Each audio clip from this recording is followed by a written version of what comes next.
আসসালামু আলাইকুম প্রিয় ভিউয়ার্স। আমি ইউটিউব চ্যানেল বসুমতী থেকে আবু আহমেদ শিকদার বলছি। আমার এই চ্যানেলে একটি বই পাঠ নামক অনুষ্ঠান করেছি। এর কারণ হলো মানুষ এখন বর্তমানে মোবাইলের কারণে বই পড়া ছেড়ে দিয়েছে, পাঠকের সংখ্যা কমে গেছে। তাই আমি প্রতিনিয়ত ভালো ভালো লেখকদের 10 মিনিট 15 মিনিট বই পাঠ করব। এখন থেকে আপনারা বই পড়তে হবে না, বই শুনুন। ভালো লাগলে সাবস্ক্রাইব, ভালো না লাগলে দেখতে থাকুন। দেখতে দেখতে এক সময় ভালোবাসা ভালো লাগা হয়ে যাবে ইনশাল্লাহ। আজকে আমি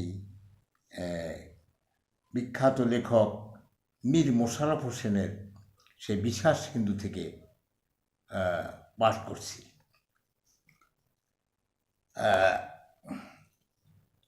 মারওয়ান, প্রধান উজির মারওয়ান যে চিঠি দিয়েছিল আব্দুল জব্বারকে আসার জন্য, তারপর থেকে আমি পড়ছি। আব্দুল জব্বার এত পাঠে মহা সৌভাগ্য জ্ঞান করিয়া জয়নাবকে কহিলেন, আমি এখনই দামেস্ক নগরে যাত্রা করিব। আমি এমন কি পুণ্য কার্য করিয়াছি যে স্বয়ং বাদশাহ আমার সহিত সাক্ষাৎ করিতে ইচ্ছা করিয়াছেন।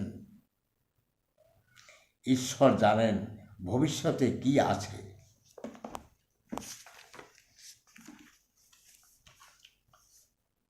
আব্দুল জব্বারের এই সংবাদ শ্রবণে প্রতিবেশীরা সকলেই আশ্চর্যান্বিত হইলেন।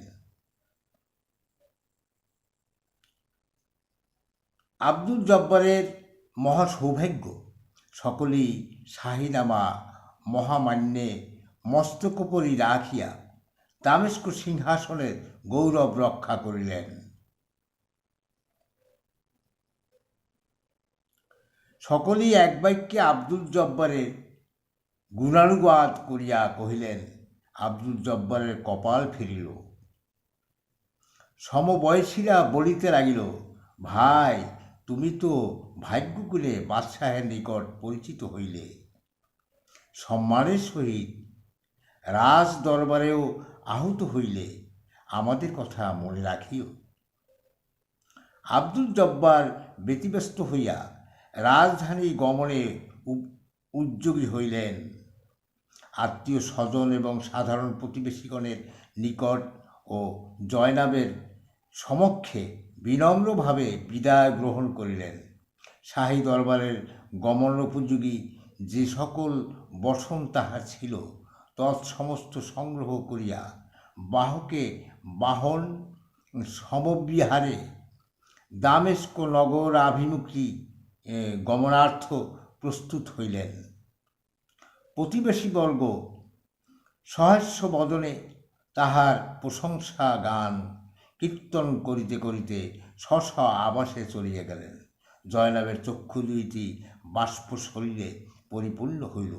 মনের উল্লাসে আব্দুল জব্বার তৎকালে এত দূর বিহবল হইলেন যে যাত্রাকালে প্রিয়তমা জয়নাবকে একটিও মনের কথা বলিয়া যাইতে মনে হইল না। সামান্যতম বিদায় গ্রহণ করিয়াই তড়িৎ গতিতে রাজদর্শনে যাত্রা করিলেন। পদমর্যাদার এমনই কুহক। তৃতীয় প্রবাহ।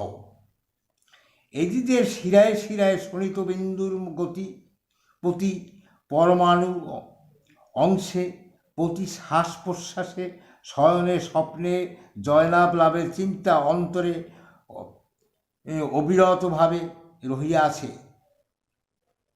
কিন্তু সে চিন্তার উপরেও আর একটি চিন্তা শুদ্ধ মস্তিষ্ক মধ্যে ঘুরিতেছে। এক সময়ে এক মনে দুই প্রকারের চিন্তা অসম্ভব, কিন্তু মূল কার্যের কৃতকার্যতা লাভের আশায় অন্য একটি চিন্তা বা কল্পনা আশ্রয় করিয়া কার্যক্ষেত্রে অবতীর্ণ না হওয়া যায়, এরূপ নহে। প্রথম চিন্তায় কৃতকার্য হইবার আশাতেই বাহ্যিক চিন্তাই প্রবল হইয়া ওঠে। চিন্তার আধার মস্তক, কিন্তু ভালোবাসার চিন্তাটুকু মস্তকে উদিত হইয়াই একেবারে হৃদয়ের অন্তঃস্থান অধিকার করিয়া বসে। তাহা যখনই মনে উদয় হয়, অন্তরে ব্যথা লাগে, হৃৎপিণ্ডে আঘাত করে, এই হৃদয়তন্ত্রী বেহাকের আগে বাজিয়ে ওঠে। এজিৎ আপাতত বাহ্য চিন্তাতেই মহাব্যস্ত, কারণ এই চিন্তার মধ্যে আশা, ভরসা, নিরাশা সকলই রহিয়াছে।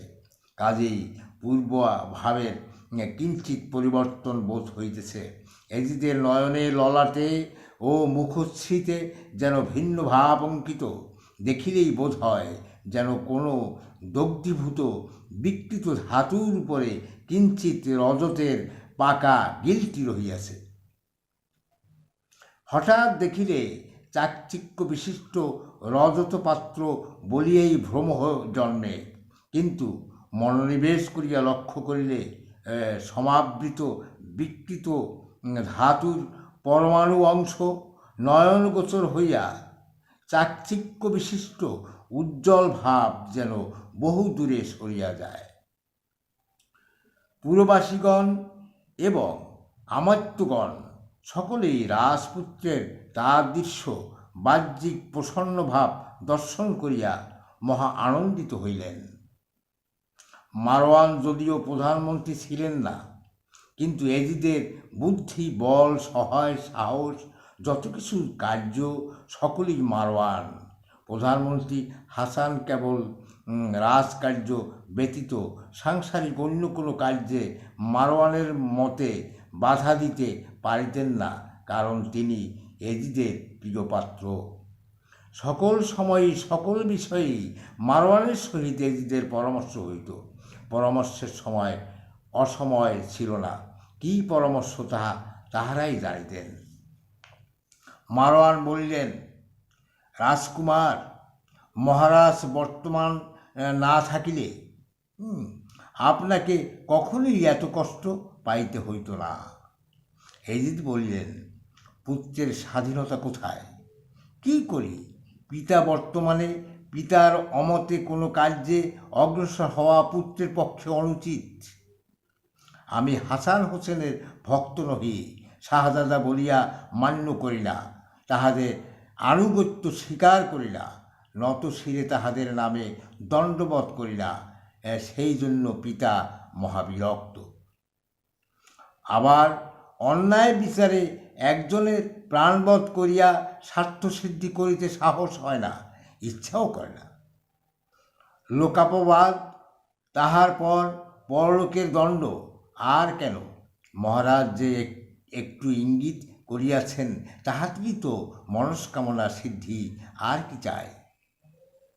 ধর্মবিরুদ্ধ না হইলে কোনো কার্যে বাধা দিবেন না, ইহাই যথেষ্ট।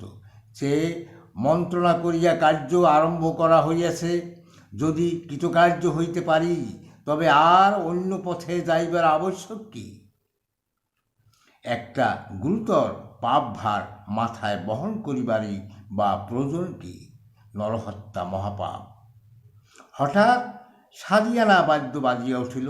এজিদ কহিলেন, অসময়ে আনন্দবাদ্য কি জন্য? বুঝি আব্দুল জব্বার আসিয়া থাকিবে।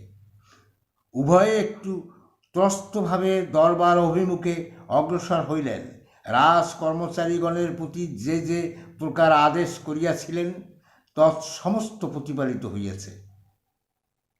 কোনো বিষয়ে বিশৃঙ্খল হয় নাই। দরবার পর্যন্ত গমন পথে শ্রেণীবদ্ধ সৈন্যগণ এখন পর্যন্ত যথাস্থানে দণ্ডায়মান। তদ্দর্শনে তাহারা আরও অধিকতর উৎসাহে দ্রুত গতিতে গমন করিতে লাগিলেন। পথে কাছেদের সহিত দেখা হইল। কাছে সসম্ভ্রমে অভিবাদন করিয়া নিবেদন করিলেন, রাজাদেশ প্রতিপালিত হইয়াছে। আব্দুল জব্বার সাদরে গৃহীত হইয়াছেন।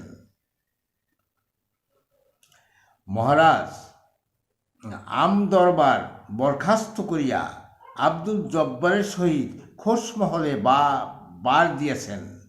এই কথা বলিয়া কাছের পুনরায় অভিবাদনপূর্বক যথাস্থানে প্রস্থান করিলেন।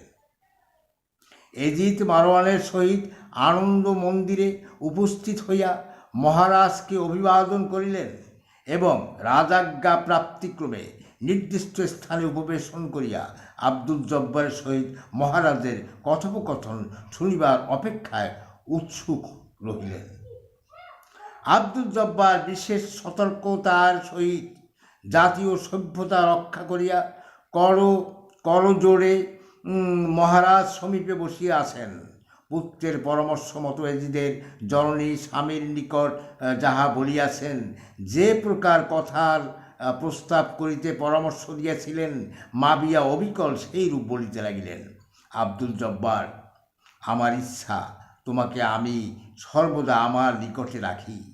কোনো প্রকার রাজকার্যে নিযুক্ত থাকিতে ইচ্ছা করি না, কারণ তাহাতে সময়ে নানা প্রকার চিন্তিত হইতে হইবে, মন্ত্রীদলের আজ্ঞানুবর্তী হইতে হইবে, অথচ রাজনীতি অনুসারে কোনো প্রকার পদমর্যাদা রক্ষা করা তোমার পক্ষে কঠিন হইয়া উঠিবে।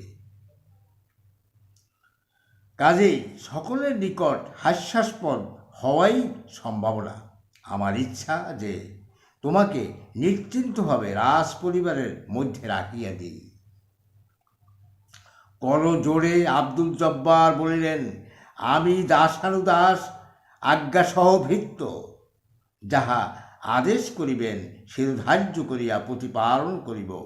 আমার নিতান্ত সৌভাগ্য যে আমি আমার আশার অতিরিক্ত আদৃত হইয়া রাজ সমীপে উপবেশনের স্থান পাইয়াছি।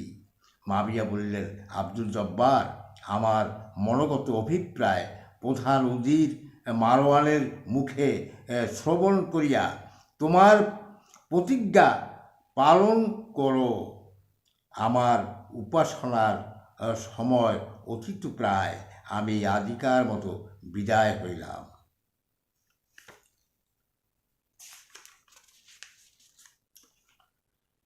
এই বলিয়া মাবিয়া খোশমহল হইতে নিষ্ক্রান্ত হইলেন।